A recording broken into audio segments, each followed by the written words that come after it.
Hello Cancer, Cancer Rising and Cancer Moon people. This is your weekly astrological and card horoscope for the week starting November 13th, 2017. Yes, I have moved, so the office is being set up right now and it's fairly large. So that's the echo. That will be fixed next week. All the lighting and stuff will be fixed next week, but I didn't want this to be late, so I'm working on it now. So just bear with me, and we will get through this week just fine. So, what is going on with your astrology this week? Oh, by the way, if you ever want to get a session with me, you can go to my website, integrativemysticism.com. So, what is going on with your astrology this week? Well, this week it's all about Venus running through Scorpio, your 5th house of love, romance, new relationships with your kids. So it's a very, very sweet little week. On Monday, we've got Venus forming a tight conjunction with Jupiter in this area.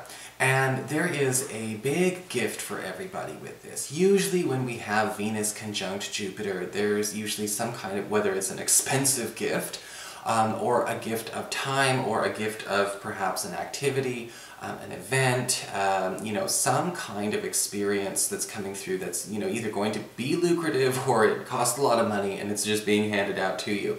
This could be coming through a lover. This could be coming through one of your kids. This can also be a very interesting angle for popularity. When Venus and Jupiter come together, we tend to be very, very popular. And if you are in a situation where you're looking for a new love, you're single and you're mingling and everything like that, we could be getting several bites on the line this week. So it's okay to have your fun, make sure that you do play the field a little bit. We will be drawing in a lot of attention though, okay? And that could be a gift in and of itself. Later on in the week, on Thursday, we've got Venus in this area forming a lovely trine to Neptune, currently retrograde, in your 9th house of travel, government and legal proceedings, academics, and your higher spiritual and cultural understanding. And it does look like there may be an opportunity to actually explore or get close in a very, very deep way the psychology or the cultural or spiritual understanding or philosophy of a partner or a crush this week. And being able to actually have that kind of spiritual and cerebral connection with somebody is not only increasingly rare these days, but it's actually something that I think is going to add an extra dimension to this relationship, and there may be an opportunity for them to have that that revealing come out. In a more mundane sense, however, again, some of you who are single, or even some of you who are coupled, depending on what's going on later, may also find that your partner, or a crush could be coming out with a bit of a secret regarding their past in one of these areas, and they may actually be an expert. Again, it's almost like getting a whole new person when you have these kinds of, cerebral spiritual connections going on between houses 5 and 9. So what's going on with your spiritual advice? Well, for your spiritual advice, we do have the card of rejuvenation and fulfillment, the chalice. And this is basically talking about this week everything is going to go through a lot of refreshers, and it's important to allow refreshers to happen. Alright, when we talk about refreshing things, some people are always open for a refreshment. I am. I love to change things up. Like every 6 months I rearrange where I'm living. I don't move every 6 months, but I just had so many eclipses in my 4th house. But, when it comes to like refreshing things, changing things up, getting new energy in. And with the chalice card, it's talking about everything in your life starting to get a bit of a refresher this week, whether it's the routine we have with our partner, again, where we live, or how we decide to set up where we live, what's going on at work, what's going on with our health routine, our academic schedule. This week is going to basically be putting a lot of new juice in, getting a lot more zest back, getting a lot more of that spice back. Now the thing is, though, is that when we get this card, some things do get displaced, okay? We fill up the chalice and something's going to spill out every once in a while. And this may be something that we're attached to. This may be something that we become attached to just by association or familiarity, or this is something that we're attached to because it may be an illusory foundation of an existing routine or relationship, but it's only an illusion. It's not actually the strongest thing we have going for us in that situation, or in a lot of these areas. For your Earth sector, when it comes to work and finances, we've got the 8 of Cups, upright. And a lot of you Cancerian people may be actually deciding to walk away this week, whether it's walking away from a job. Some of you may actually be walking away from a financial arrangement, or possibly even finding a way to get out of a financial contract that you don't want to be taking care of anymore. We tend to see walking towards better things when it comes to the Eight of Cups. We are moving on to some, to greener pastures, so to speak. And even this could be, represent a departmental shift being put in the offering for a lot of you Cancerian people. So if you're looking to try and get out again of a rut, of a stuck place, even if it's just for a change of scenery and a change of, or a change of venue, you've got that with the Eight of Cups.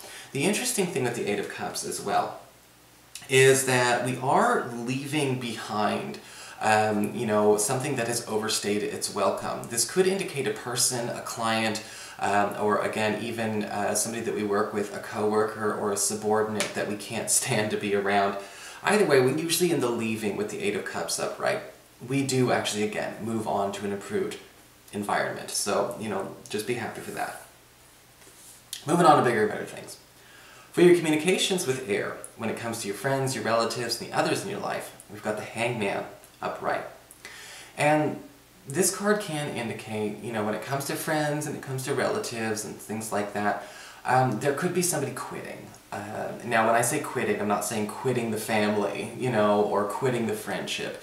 But usually with the Hangman, this is somebody volunteering to take themselves out of a commitment they've made or an engagement that they've made that you both are a part of. This could be as simple as, I don't want to go to that party because I don't want to deal with that person. You may find out that this person is taking a break from another friend or another relative this week. And the Hangman upright is saying that that's actually okay. Yes, it's disruptive, but at the same time, it's probably for the best. The Hangman is upright, so he or she probably is thinking with a good head on their shoulders. And there may be a need to pay attention to where, if they are trying to bow out of that, well, you just got to learn to relate to these people differently. Not necessarily in a bad way, but just in a new way. For your challenge this week with fire, we do have the Moon card reversed. And the Moon card reversed can indicate, again, this week a lot of illusions are going to get dispelled. And a lot of things that we thought were, cornerstones, that we thought were, stability keepers, that we thought were wholly vital and essential, are not so. Usually with the Moon card reversed, this can indicate people revealing secrets to us, whether it's this friend or this relative revealing their secret, or perhaps a partner revealing their secret. We're starting to see people's true faces. And with the Moon card reversed as a challenge, at least when it's a challenge, that can be a little bit disturbing, because again, sometimes we do fix associations. I know that guy because he is this, this, and this, and I can time my watch to it, and that's how I like it. We all have relationships and friendships and things like that. But this may not be allowed to stay this way. Does that mean everything goes in the trash? Absolutely not. But there could be some shockers. Doesn't necessarily mean we can't stay, though, or that we can't work it out. For your emotions with water and your romantic life, we do have the Wheel of Fortune reversed. And this card is talking about a need for a lot of you Cancerians to, okay, we've got so much good going on in the astrology, but the thing with the Wheel of Fortune reversed is basically saying we need to be more hands-on this week. Okay, where have we been too hands-off? Where have we been a bit too passive? The Wheel of Fortune reversed can warn against consequences when it comes to too much passivity in any given situation. In this case, it just happens to fall in the relationship sector. With the Wheel of Fortune reversed, this can happen when, maybe we wait too long to check in with somebody after a date. Or we let something hang up in the air for too long. And that's usually the issue with the Wheel of Fortune reversed. It's not what comes up, what comes down. It's what we leave hanging that comes down. This could also not necessarily be an issue for you in love and a relationship, because water can also talk about parentage.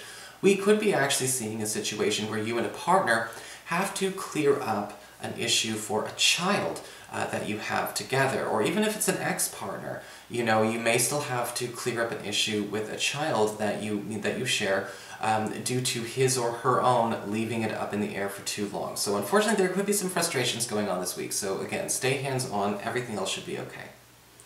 So that is your horoscope. I hope you enjoyed it. If you did, please like, share, and subscribe. You know I appreciate it. And of course, if you ever want to get a session with me, you can always follow the links below, or go to integrativemysticism.com.